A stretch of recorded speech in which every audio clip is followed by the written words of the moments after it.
ఆదోనిని జిల్లా చేస్తే తప్ప మన ఆదోని అభివృద్ధి కాదు అని ఏకైక లక్ష్యంతోన ఆదోని ప్రజలందరూ కూడా జిల్లా కావాలని చెప్పి కోరుకుంటున్నారు.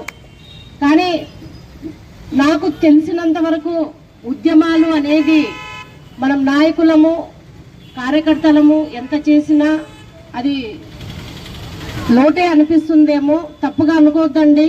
దీనికి ప్రజలు తోడవ్వాలి. ప్రజలు తోడైతే తప్ప, ప్రజా ఉద్యమం వస్తే తప్ప మనం ఆదోనిని జిల్లాగా తీసుకోలేమని చెప్పి ఈ సందర్భంగా నేను తెలియజేసుకుంటున్నాను.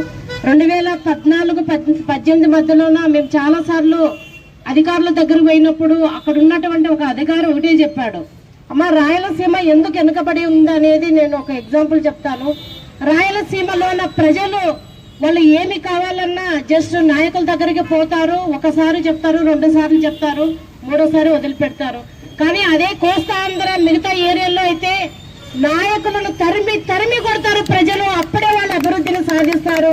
కానీ రాయలసీమలోని ప్రజలు ఎందుకు ఇంత వెనుకబాటు తరంగా ఉన్నారని చెప్పి ఒక అధికారి ఆ రోజు నాకు చెప్పడం జరిగింది. కాబట్టి నేను మీడియా ముఖంగా ప్రజలకు, ఆదోని ప్రజలే కాకుండా ఎమ్మెనూరు ప్రజలకు, అదేవిధంగా ఆలూరు ప్రజలకు, మంత్రాలయం ప్రజలకు, పత్తికొండ ప్రజలకు, ఎందుకంటే మనం ఇవన్నీ ఈ నియోజకవర్గాలన్నీ కలిపి ఒక జిల్లాగా అనుకుంటున్నాం కాబట్టి వాళ్ళందరికీ నేను అప్పీల్ చేస్తున్నాను.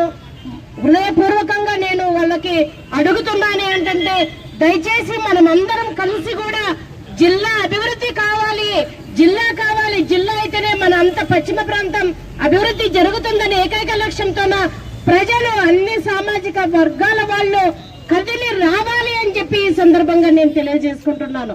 ఈరోజు చూస్తున్నాం అన్న వాళ్ళందరూ భుజాల స్కంధాల పైన ఈ రోజు ఇంత పెద్ద బాధ్యతను వాళ్ళు మోస్తూ, కుంటుతూ, నడుస్తూ, పాకుతూ, అయినా కూడా వాళ్ళ పట్టుదలతో ఈ రోజు మన ఆదినారాయణని చూస్తున్నాం.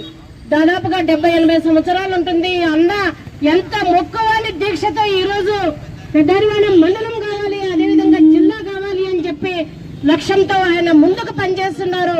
మనం ప్రజలు మద్దతు ఇవ్వకపోతే మన భవిష్యత్తు